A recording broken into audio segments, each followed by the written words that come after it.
이렇게 함께 선교에 대해서 한번 생각해 보려고 합니다. 그래서 선교의 이론과 실제라는 말씀을 생각해 보려고 하는데, 제가 신학교에서 이 선교의 이론과 실제라는 과목을 가르쳤었는데, 사실은 교회에서는 이 학문을 가르치는 게 이게 사실 우리가 이 학문을 배워서 시험 보는 것도 아니고 꼭 기억해야 될 것도 아니고, 그렇지만 실제적인 거는 우리가 알아야 될 것 같아서 제가 이 제목으로 함께 여러분과 함께 생각해 보면서 저도 은혜 받고 여러분들도 은혜 받는 시간이 됐으면 좋겠다는 생각에서 이렇게 강의를 준비했습니다. 선교는 뭐냐? 선교는 뭐냐?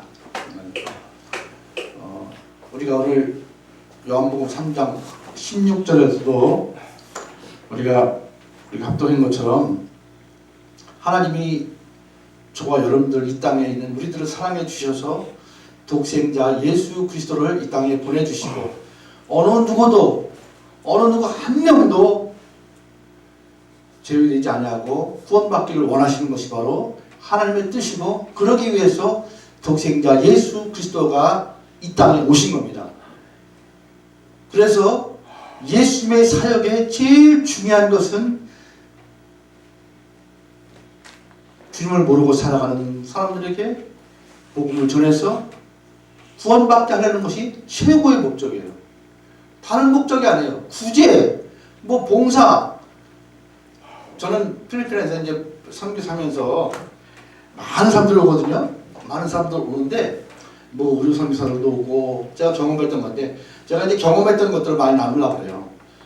찬양 선교사들도 오고 별의별 선교사가 다 옵니다. 그런데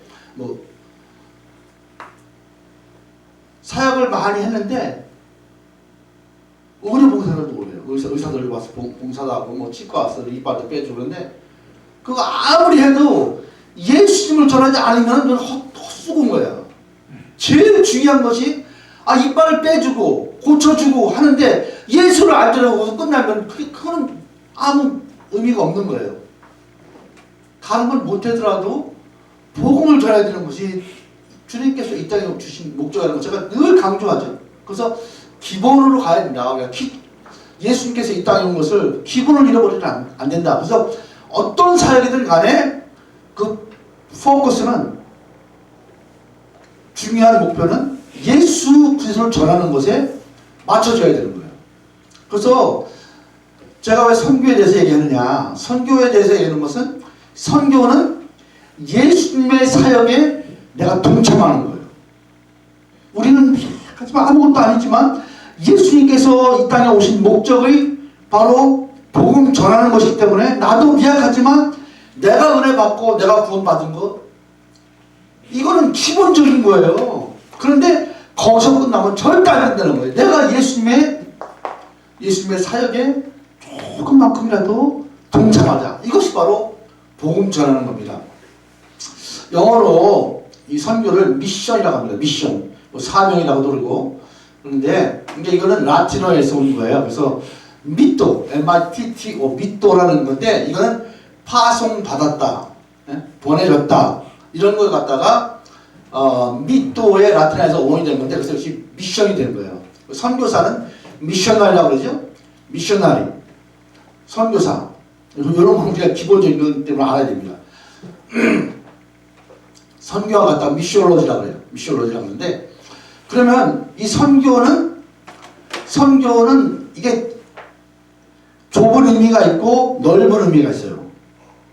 그리고 선교하고 전도하고 또 뭔 차이냐, 이런 것도 우리가 좀 알아야 돼요. 우리가 이제 앞으로 우리 교회가 이제 이전 가고 하면은 선교 지향적인 예수님의 제일 중요한 사역에 동참하는 그런 사역을 했으면, 어느 교회가 그렇지 않은 교회가 없겠지만, 그러나 우리는 주님이 원하는 선교에 우리가 표대를 맞춰서 그런 목회가 됐으면 좋겠다는 생각에서, 그래서 기본적인 것 때문에 우리가 선교를 알아야 된다는 겁니다. 선교하고 전도하고 뭔 차이냐는 건 그런 것들을 우리가 대답해 줘야 될 거 아니에요. 이 좁은 의미에서는 이 선교는 타문화권이라는 얘기가 꼭 들어가야 돼. 타문화권. 다른 나라, 문화가 다른, 우리 한국하고 문화가 다른 나라, 일본이든 필리핀이든 인도네시아든 뭐, 이런. 그래서 그곳에 가서 예수 그리스도의 복음을, 예수님의 말씀을 전하는 것.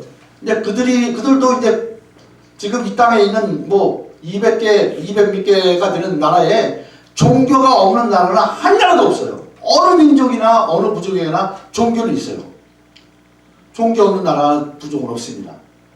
무당은, 우리나라 무당은 섬기든 뭐 자기네 토착하에 자기네 나름대로 뭐가 있겠지만 다 종교는 있는데 그들을 예수 그리스도를 전해서 구원시키려는 것이 바로 선교인데 거기서 타문화권이 꼭 들어가야 되거든요.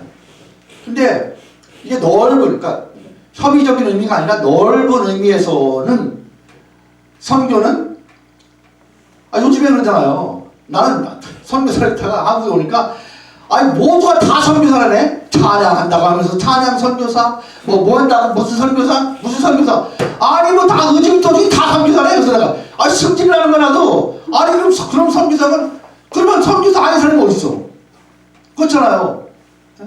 뭐 보내는 선교사도 있고 뭐 가는 선교사 그런 얘기를 하지만 어쨌든 타 문화 그 협의적인 좁은 의미에서는 타 문화권에 가서 복음을 전하는 사람이 선교인데 그러면 전도는 뭐냐? 전도는 그거하고 관계없는 거예요. 타 문화권에 가지 않고서라도 복음을 전하는 것은 다 똑같아요. 그런데 선교는 굳이 구분한다면은 타 문화권에 가서 복음을 전하는 자가 선교사다. 1901년에 한국에서 최초로 1901년도에 평양신학교가 세워졌어요. 평양신학교가 세워졌는데 우리 한국은 복받은 나라예요. 그래서 그런 것들을 지금 내가 접하면서 우리가 강의를 하는데 이제 선교사들이 1800 후반 1084년 83년 그때 이제 선교사 언더우드 아벤살러 마포삼년 많은 선교사들이 이 땅에 와서 복음을 전하고 나서 얼마 안 있다가 신학교가 세워졌어요. 1901년도에 그 평양신학교입니다. 그런데 1901년도에 신학교가 세워졌는데 처음으로 1907년도에 7명이 졸업생이 나왔어요. 7명이. 여러분들 잘 아는 것처럼 거기에 이기풍 목사님도 있고 그 다음에 김익두, 서경종가 하여튼 여러 명 있어요. 있는데 제가 보니까 길선주 목사님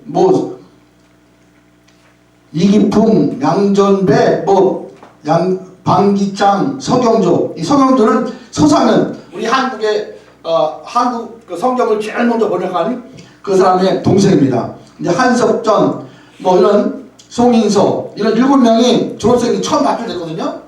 처음 배출됐는데 그 중에 한 명이 최초의 한국 선교사가 나왔어요. 그게 누구냐면 이기풍 목사예요. 7명 중에 한 명이 이기풍 목사예요. 그 이기풍 목사님이 어디로 갔어요? 제주로 갔어요. 제주도. 그때 탐나라고 했죠. 탐나. 제주도에 가서 그럼 제주도는 무슨 탐나권이냐?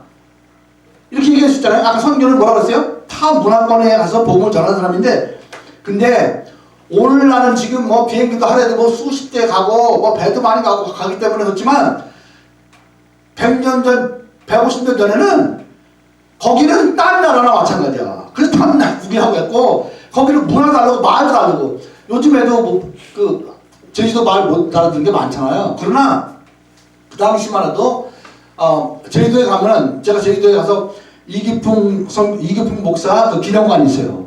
기숙사도 있고 거기 엄청 크게 해놨는데 영화도 보여주고 어떻게 그때 그 당시에 와서 고생하면서 복음 전하는 것도 있는데 그때는 문화가 다르기 때문에 타 문화권이라고 생각하는 거예요. 그래서 거기서 처음으로 7명 졸업생 중에 이기풍 목사가 선교사로 간 거예요. 여러분 우리 한국이 저는 그렇게 생각합니다. 한국이 왜 축복받았느냐? 복음이 한국에 들어온 지 몇십 년도 안 되는데 신학교를 처음 세워서 1901년도에 신학교를 세워서 1907년도에 첫 졸업생이 배출됐는데 7명 중에서 1명이 선교사를 갔다는 거예요. 저는 일본 선교사가 한국에 왔다는 얘기, 여러분 중국 선교사가 한국에 왔다는 얘기 들어보셨어요? 우리 한국 사람들은 중국에 선교사 많이 가잖아요. 일본에도 많이 가고 인도에도 가고 별의별 뭐안 가는 데가 없는데 인도 선교사가 한국에 왔다. 아니 그 사람들은 예를 들어서 힌두교를 전하려가든지 이슬람을 전하려가는 그런 선교사는 있어요. 그러나 우리 기독교를 예수 그리스도를 전하기 위해서 한국에 온 다른 나라 선교사가 있어요? 다 잘 사는 선진국이나 미국이라든지 호주라든지 영국이라든지 이런 나라에서 왔지. 중국 선교사 한국에 와서 복음 전한다.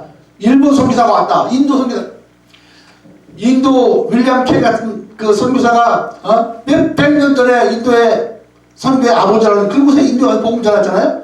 그런데 그렇게 오래됐지만 우리 한국에 복음화가 들어오기 전에 엄청 수백 년 전에 갔지만 가서 복음을 전했지만 그 나라에서 한국에 선교사 한 명 파송 안 했어요. 우리 한국은요, 선교를 제대로 선교사들이 복음을 가르쳤고 제대로 주님이 원하는 일을 이루었기 때문에 하나님께서 이렇게 축복해 주셨다. 저는 그렇게 믿습니다. 할렐루야. 이게 얼마나 중요한지 몰라요. 이거 기본적인 거야. 주님께서 원하는 것들을 우리 민족은 했다. 여러분 구한말에 얼마나 어려웠어요.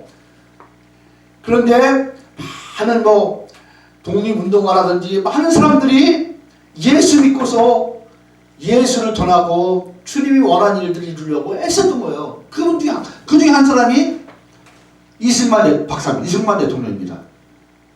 이승만 대통령이 1875년생이라 그래요. 1800. 그런데 그분이 많이 공부한 사람 아니에요. 그랬는데 미국의 프리스턴에 가서 공부하고 나서 대학원을 했는가 봐요. 대학원을 하고 와서 우리나라에 들어와서 우리나라를 얼마나 어렵겠어요. 지금의 아프리카 그 못 사는 나라보다도 더 어려웠을 거예요. 그 당시에는 우리 조선 땅이. 그런데 이 나라를 그 이승만 박사가 이곳에 와서 주장했던 것이 많이 있어요. 민주주의를 해야 되겠다. 왜냐면 그 당시에는 공산당들이 그 삼박선이 갈라지고 이렇게 일제 독립하고 나서 그랬을 때 그 양반이 주장한 것 중에 제일 중요한 주장이 뭐냐면 기독교 입국문이라는 게 있어요. 기독교 입국문. 미국에 가서 공부하고 여러 가지 깨이고 주님을 알고 나니까 우리 조선 땅도 기독교 나라가 돼야 되겠다라고 주장했던 분이 이승만 박사예요. 이게 얼마나, 여러분들 1948년도 7월 12일 날 초대 제헌국회가 있었어요. 거기서 이승만 박사가 국회의원들 초대 제헌국회 때 거기에 이제 국회의원들 중에 목사님들이 많았어요. 여러분 그거 잘 알아야 돼요. 우리가 지금은 국회의원들 중에 목사님 있어요? 전광훈 목사가 되려고 했지만 안 되잖아요. 근데 그때 이윤영 초대교회 우리 장로잖아요. 이승만 목사가 이윤영 목사님 대표로 기도해 주세요. 그래가지고 이윤영 국회의원 목사님이 대표 기도를 했던 것이 거기에 다 나온대요. 지금도 국회 사무실에 가면 그 역사가 있다는 거예요.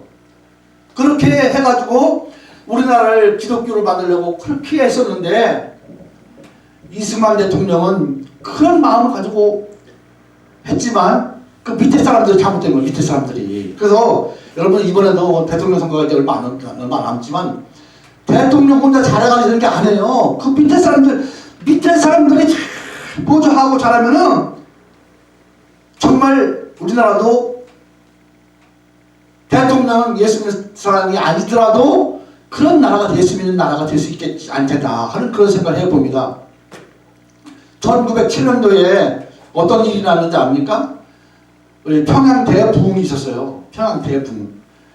그 영국에서 그 운동이 부흥, 하여튼 성명의 역사가 일어나가지고 무브먼트가 있었어요. 그래가지고 그것이 미국으로 건너가고 여러 가지 건너가지고 이렇게 해가지고 한국까지 와서 그게 평양 대부흥이 1907년도에 있어요.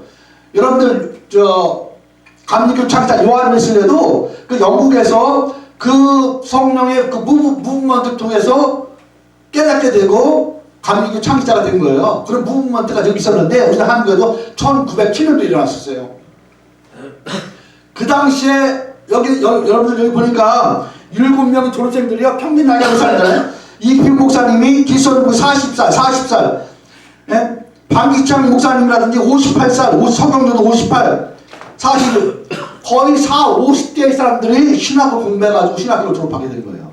젊은 사람이 아니에요. 여러분 그때는 우리 한국이 뭐라 그러죠? 그러니까 수명이 50살, 60살, 60살, 78살 안 해요. 그러니까 그때 하기면 노인네. 그래도 공부를 하고 신학 공부하고 복음을 전하는데 앞장선 민족이 됐던 겁니다. 그래서 저는 우리가 선교를 제대로 알아야 되겠다.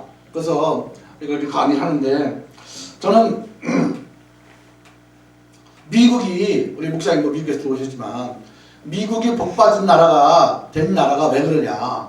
지금도 세계에서 제일 많이 선교사를 파송한 나라가 미국이에요. 2018년도인가 그때만 해도 미국이 10몇만이야. 선교사 파송한 나라가. 파송한 사람들이. 근데 한국 그때 2만 정도밖에 안 됐어요. 세계 제일 많이 선교사를 파송한 나라가 미국이에요.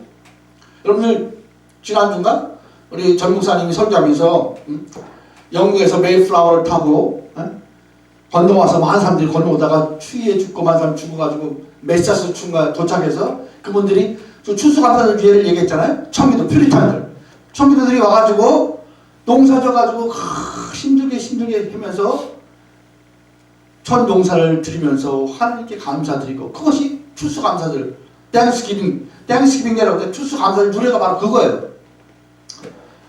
여러분 미국에서 1929년부터 1939년도를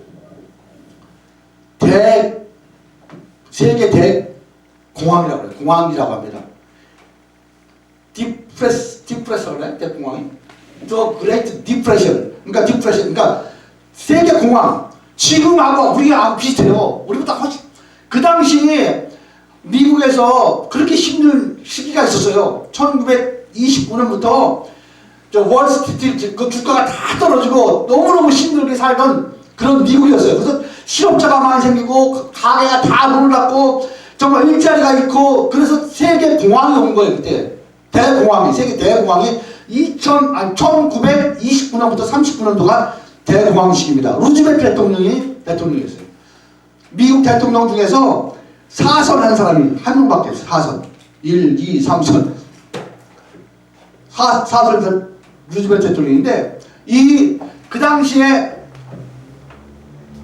뉴욕주에서 제가 뭐 미국에 대해서 잘 아는 건 아니지만 제가 공부를 해보니까 뉴욕주에서 그 사람들이 너무 실업자가 많고 너무 힘들고 그랬을 때 뉴욕주에서 어떤 결정을 했지 않습니까?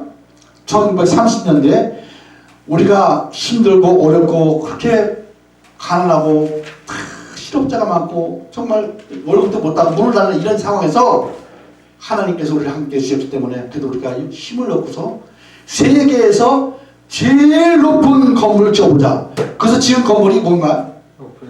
네? 건물이 이름이 뭔가요? 뉴욕 맨하탄인데 엠파이어 스테이트 빌딩이 그게 몇 년도에 세운지 아닙니까? 1930년 3월달에 져가지고 1931년 5월달에 완성했어요. 410일 만에 완성했어요. 410일. 여러분 저기 노량진에 가면 육상빌딩 있죠? 육상빌딩이 몇 년도에 세웠냐면은 몇 년 걸렸냐면은 5년 걸렸어요. 짓는데. 근데 육상빌딩은 얼마 안 되잖아요. 세운 지가 뭐 한 3, 40년 됐나? 나도 뭐 내가 정확한 년도는 모르겠지만 5년 걸리는데 이 엠파이어 스테이트 빌딩은 411만에 됐어요. 411만에. 근데 그게 몇 년도냐? 1930년 3월달에 해가지고 1931년 5월달에 411만에 줬어요. 여러분 그게 몇층인지 아십니까? 이게 중요한 거예요. 이거 기독교도 왜냐면 이 엠파이어 스테이트 빌딩이 맨하탄에 있는데 지금은 뭐 더 높은 건물들이 많잖아요. 세계에서 제일 높은 곳이 뭐 어디죠? 어디야? 또 나라 뭐야? 10월. 아니 10월 아니 저기 가던데 어디야? 저기 중동 잘 사는 나라가 뭐야? 두바이에 뭐 세계에서 제일 높은 있다가지만 1930년, 40년, 50년까지는 최고 높은 빌딩이 엠파이어 스테이트 빌딩이에요. 근데 그게 몇 층이냐? 몇 층인지 아세요? 102층이야. 102층. 그게 120층일까? 청군들이 1620년에 종교의 박해를 이거 영국에서 메이플라를 타고 건너온 사람이 102명이야. 102명. 그래서 우리가 그들을 기억하면서 건물 세계에서 최고 높은 건물 짓자 해가지고 102층을 세운 거예요. 미국이 여러분 저도 미국 여러 번 갔다 왔지만 미국이요 건설 보면요 아유 여기 막 지저분하고 어떤 놈들 막 낙서하고 막 흑인들 다니고 무섭고 아무가가 막 그렇잖아요. 그래도 미국에 도저히 흐르는 정신이 있어요. 하나님께서 그렇게 그래서 축복해 준 거야. 그들이 그 어려운 디프레션 세계 최고로 어려운 그 당시 최고로 어려운 대공황기에 그 건물 친 거예요. 1930년에 지금 벌써 몇 년 된 거예요? 100년 넘었나? 100년 좀 안 됐나? 1930년 100년은 안 됐네. 한 8, 90년 전에 그러면서 청교도들 영국에서 건너와서 종교를 박해를 이기면서 그들을 기억하면서 세운 것이 102층이라서 102명이 넘어왔거든요. 그 102명이 들어. 그래서 그리고 또 미국에 그럼 달러를 딱 보면 달러에 뭐라고 써 있는지 아시는 분? We trust God. In God we trust죠. In God we trust. 하나님 이거 번역하면 하나님께서 우리는 믿습니다. 하나님을 믿습니다. 이게 믿지 않는 중동이든지 어디든지 아랍이든지 이슬람을 믿는 나라들도 달러를 안 쓸 수가 없잖아. 달러에 In God we trust. 대학교를 선거하면서 성경지가 놓고 그런 나라가 바로 미국인 거예요. 저는 왜 이런 얘기를 하냐면은 선교하기 때문에 하나님께서 축복해 주셨다. 저는 그렇게 믿습니다. 자, 고린도전서 3장 4절부터 한번 봅시다. 고린도전서 3장 4절부터 이 강의이기 때문에 강의하기 때문에 시간은 많이 안 가고 빨리 마치겠습니다. 고린도전서 3장 4절부터 9절.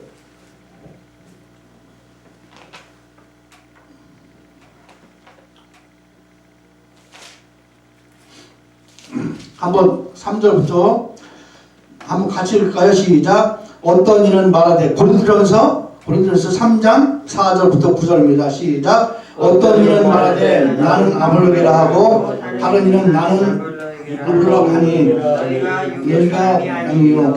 그런즉 아볼로는 무엇이며 바울은 무엇이냐? 그들은 주께서 각각 주신 대로 의로하여금 한사자들이나 나는 심었고 아볼로는 물을 주었을 때 오직 하나님께서 자라나게 하시나니 그런즉 심는이나 물 주는 아무것도 아니로되 오직 이렇게 하시려는 하나님뿐이니라. 심는 이와 물 주는 이가 한 가지나 각각 자기의 일한 대로 자기의 상을 받으리라. 여기 아볼로와 그 바울이 나오는데 아볼로는 물을 주는 일을 할까요? 바울은 심는 일을 했어요. 복음의 씨앗을 심는다는 뜻이에요. 복음의 씨앗을 심는 거라고 우리가 생각해 볼 수 있는데 나는 복음을 심었고 바울은 아볼로는 물을 주는 수월하는 일을 했죠. 그런데 각각 일반이라고 하죠. 이게 각각 똑같다는 거예요. 똑같지만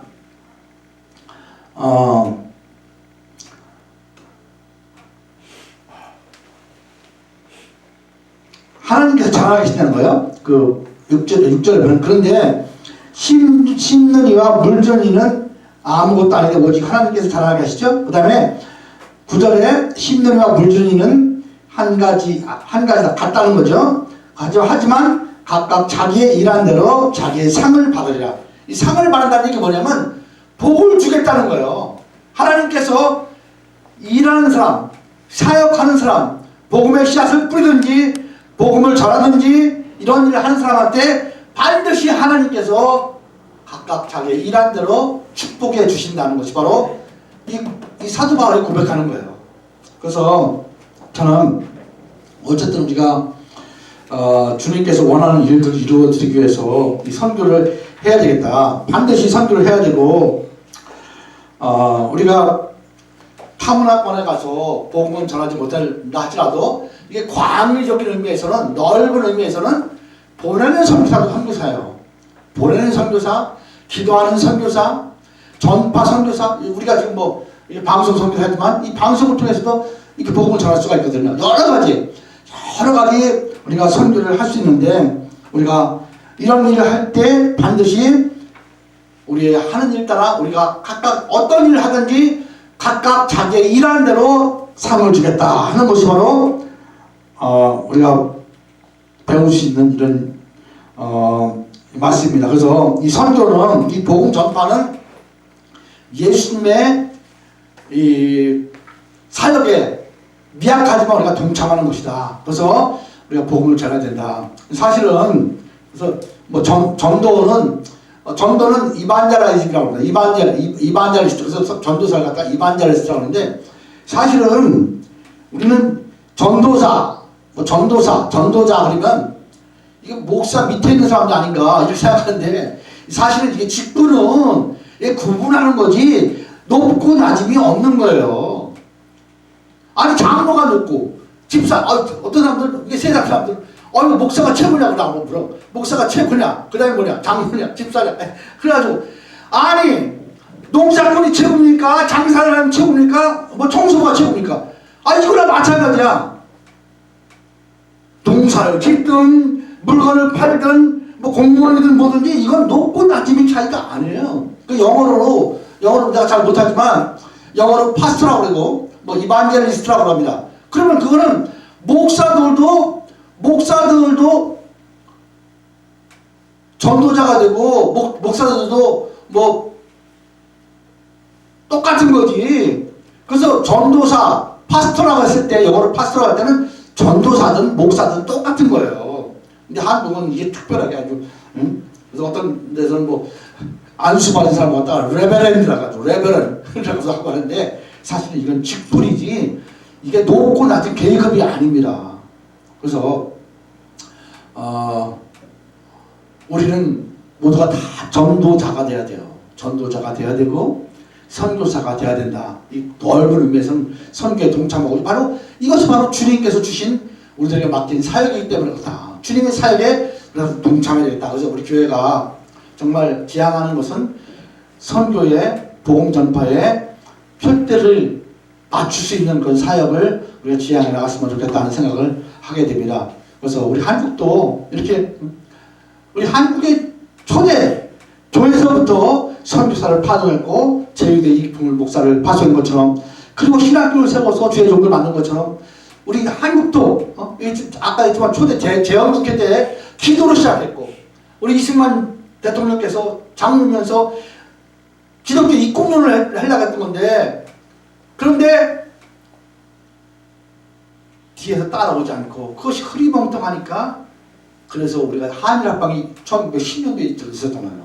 그래가지고 지금도 어려움을 당하고 있는데 지금도 우리 상황을 볼 때 너무 어려운 것도 많고 힘들 게 많지만 아까 얘기했지만 뉴욕의 엠파이어 스테이트 빌딩은 청교도들 기억하면서 102층을 세우고 102층 메이플라워 타고 신앙의 자유를 건너와서 그들이 힘들게 하면서 그 퓨리타인이라고 하잖아요. 청교도들 그를 기억하면서 지금도 미국에서는 그들을 기억하면서 미국의 정신이 바로 그런 정신이에요. 인간 하나님 우리는 주님들을 믿습니다. 하나님을 찬양합니다. 이런 것처럼 우리 그 생활 속에서 우리 삶 속에서 주님과 함께하는 사역을 이루어드리는 그리고 선교사를 많이 파송하고 선교사를 파송하기도 하지만 뒤에서 물질도 후원하고 주님이 원하는 일들을 이루어드리는 그런 우리 부활교회가 됐으면 하는 그런 바람에서 잠깐 말씀을 전했습니다. 앞으로 계속해서 이렇게 좀 하나하나 시리즈를 하면서 공부를 하려고 합니다. 기도하겠습니다. 하나님 감사합니다. 오늘도 선교에 대한 생각을 다시 한번 하면서 깨닫습니다. 하나님께서 예수님을 땅에 보내주신 것은 어느 누구도 멸망하지 아니하고 다 구원받기 위해서 예수님께서 이 땅에 오신 것을 기억하면서 그것이 바로 선교고 그것이 바로 복음 전도하는 것을 깨닫게 하신 참으로 감사합니다. 미약하지만 저들도 주님의 사역에 동참하길 원합니다. 그래서 복음 전하고 선교하면서 축복받는 그런 삶을 통해서 많은 사람들에게 나는 이렇게 복음 전하는 데 쓰다가 축복받았습니다라는 간증할 수 있는 그런 삶이 될 수 있도록 주님 역사하여 주시옵시고 우리 대한민국을 다시 한번 들어서 세계 만방에 복음을 전하는 민족으로 주님 세워 주시옵소서. 감사합니다. 예수님 이름으로 기도했습니다. 아멘.